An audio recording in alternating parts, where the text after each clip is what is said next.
आज हम एक ऐसे विषय पर बात कर रहे हैं जो विज्ञान और कल्पना के बीच की लकीर को थोड़ा धुंधला सा कर देता है। डायरवुल्फ्स नाम सुना है? 10,000 साल पहले खत्म हो गए थे ये, पर क्या वो वापस आ गए हैं? हमारे पास एक आर्टिकल है इसी पर और आज हम इसी की गहराई में उतरेंगे। एक कंपनी है कोलोसल बायोसाइंसेस, उन्होंने दावा किया है कि भाई हमने 3 डायरवुल्फ पिल्लों को वापस जीवन दिया है। नाम भी रखें, रोम्यूलस, रीमस और खलीसी। तस्वीरें भी हैं उनकी, छोटे खलीसी 2 महीने की और वो दोनों रोम्यूलस और रीमस 3 महीने के। तो सवाल बहुत सारे हैं, क्या ये बस हवा है या सच में कुछ है? ये डायरवुल्फ्स थे क्या असल में? और ये वापस लाने वाली तकनीक, ये क्या चीज है? और क्या ये पिल्ले सच में वही जानवर है? चलिए आर्टिकल देखते हैं क्या कहता है। पहले थोड़ा डायरवुल्फ्स को समझ लेते हैं। ये आज के भेड़ियों जैसे नहीं थे, बिल्कुल नहीं। ये आइस एज के टाइम के, मतलब हिम युग के बड़े शिकारी थे। आज के ग्रे वुल्फ से काफी बड़े, ज्यादा मजबूत। हाँ बिल्कुल। और उनका शिकार भी मतलब आम नहीं था। वो बाइसन, घोड़े और शायद छोटे मैमथ्स को भी मार गिराते थे। उनके जबड़े बहुत ताकतवर थे। पूरे नॉर्थ एंड साउथ अमेरिका में फैले हुए थे ये। हाँ, और अब जो ये वापसी का दावा है ना, इसके पीछे है जेनेटिक इंजीनियरिंग।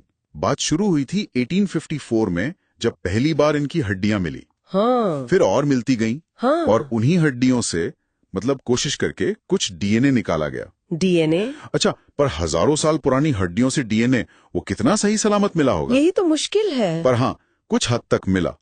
और जो मिला उसमें एक दिलचस्प बात सामने आई। डायर वुल्फ और आज के ग्रे वुल्फ का डीएनए करीब 99.5% एक जैसा निकला। 99.5%? हाँ। ये तो बहुत ज्यादा है। हाँ, सुनने में बहुत ज्यादा लगता है। तो वैज्ञानिकों ने क्या किया? उन्होंने ग्रे वुल्फ का डीएनए लिया और उसे एडिट कर दिया। एडिट कर दिया मतलब उसमें बदलाव किए। अच्छा इसे ऐसे समझो कि डीएनए शरीर की रेसिपी बुक है। अच्छा। तो उन्होंने उस बुक में कुछ नई रेसिपीज डाल दी, बड़े शरीर के लिए, मजबूत जबड़ों के लिए, मोटी खोपड़ी, ताकतवर पैर और वो घने सफेद फर के लिए भी। ओके, तो ये बदलाव करके फिर क्या किया? इस बदले हुए डीएनए को लिया और एक कुत्ते के एग में डाल दिया।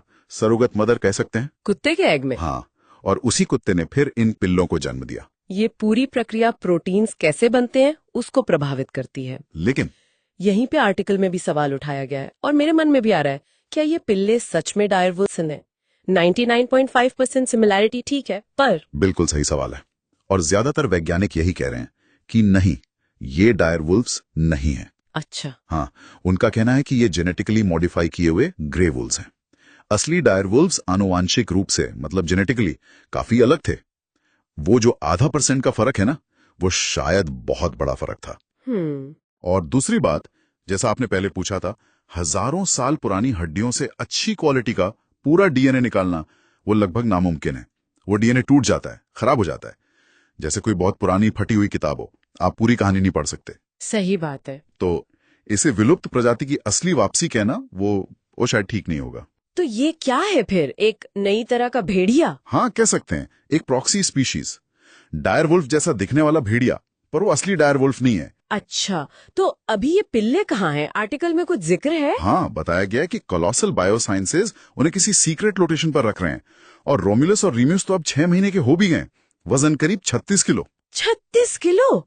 बढ़ तो रहे हैं मतलब। हाँ बिल्कुल। और ये कंपनी, क्या ये सिर्फ डायरवुल्फ्स तक ही सीमित है या और भी प्लान्स हैं?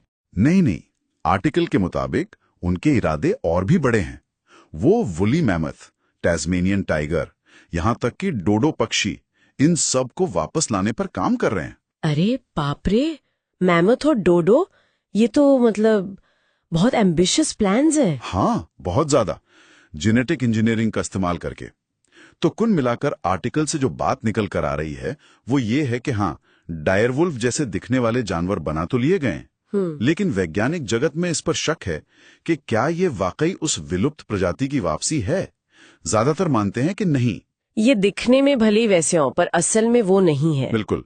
और ये हमें एक ज्यादा बड़े और शायद ज्यादा जरूरी सवाल पर लाकर खड़ा करता है। मान लीजिए आगे चलकर हम टेक्नोलॉजी में इतने माहिर हो गए कि विलुप्त प्रजातियों को वापस ला सकें। हाँ, तो क्या हमें ऐसा करना चाहिए? क्या ये सही होगा? हाँ, ये सोचने वाली बात है। इसके मतलब इकोलॉजी पर क्या असर होंगे, नैतिक सवाल भी हैं। बिल्कुल, ये सिर्फ एक साइंस का चैलेंज नहीं है, ये एक गहरा नैतिक और दार्शनिक सवाल भी बन जाता है।